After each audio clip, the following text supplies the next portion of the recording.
Y'all hear me in the back? All right, my name is Brandon Jackson. I'm the school board member of District 6. So just to do some quick, housekeeping notes.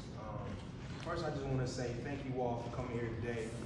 I had a lot of schools, and this is the first time that I've ever been in a meeting with all men.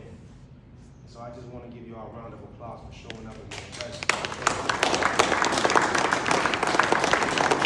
A lot of people, you don't know how much power is in this room right now, just by having males present in the room.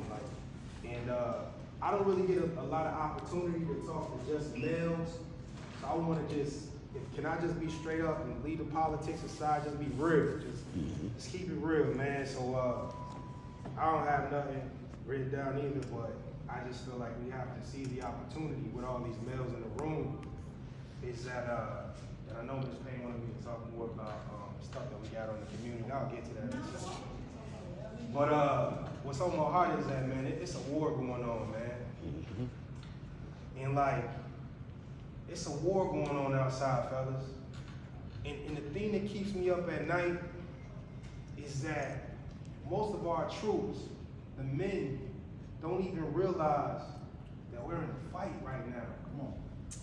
Do you know the state of Maryland has the highest incarceration rate of young black men? In the country, in the United States of America, the highest.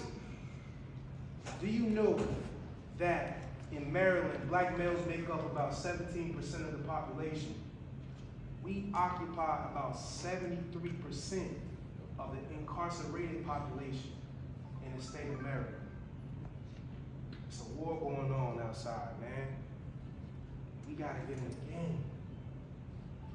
The craziest thing is that there's been so many different institutional, racially institutional policies, like the prison industrial complex, or the predatory housing policies that stop families that had males from qualifying or being eligible for federal or government housing or federal cash assistance.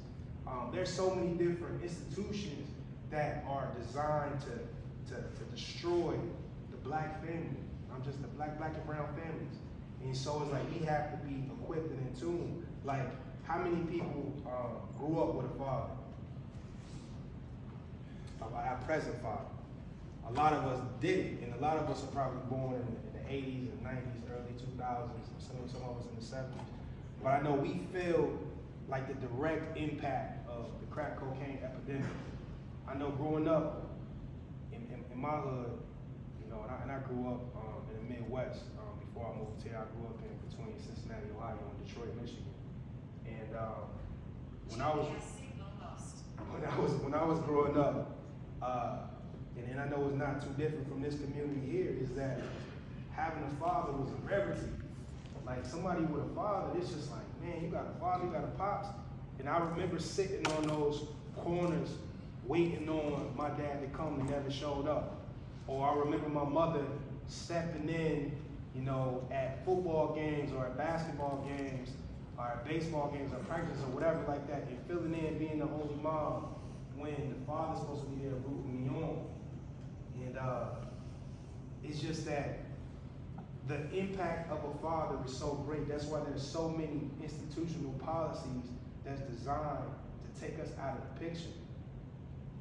So I guess my charge here today for the brothers is to continue to be present. And this is going to take a community approach to fix what's going on. We got to let our policymakers, our legislators, figure out the equity issues from a government policy standpoint. But as far as what we can do as a community, how can we be accountable to each other, is that we have to step up to the plate, because you know what it feels like to not have a father. So if you are an active father and you see that there are other children that don't have a male present in their life, get involved. Become a volunteer. Get in the PTA. It's not only cool to show up at basketball games and football practices, but we need parents in the schools. We need more black male teachers. We need more black male volunteers. We need more black male PTA members. And if you ever watch a school board meeting, one of the things that I come from the corporate sector, and so one of the things I always preach is KPIs, key performance indicators. And I'm not just saying this just to say it. I want to see like people actually. I'm making this charge. I'm making this ask of the men in this room, but I want to see a direct impact in the parent, the PTA or the PTO. I want to see more males join the PTO. How many males in here in the PTO or PTA? You know, we need to start one. That says a lot right there. Like, because believe it or not, that the highest performing schools in my district, they have the strongest PTAs. And it be the same kids, and the craziest thing is that a kid can go to this school and transfer to another school, and they can perform so much. So the same kid can be in one of my higher performing schools, can transform to a lower performing school, and they can perform at the same level because they had an infrastructure around them. There are things that we come up short at PGCPS is doing. There's no perfect school system, right? But what we as a community have to do is make sure that we wrap our kids with those services. We give them that support that they need in order to cross the finish line. You know what I mean? And so the other thing that I want to say, and I know I kind of went off script, is that the one thing that I wanted to say is that consistency matters. The difference between a movement and a moment is consistency.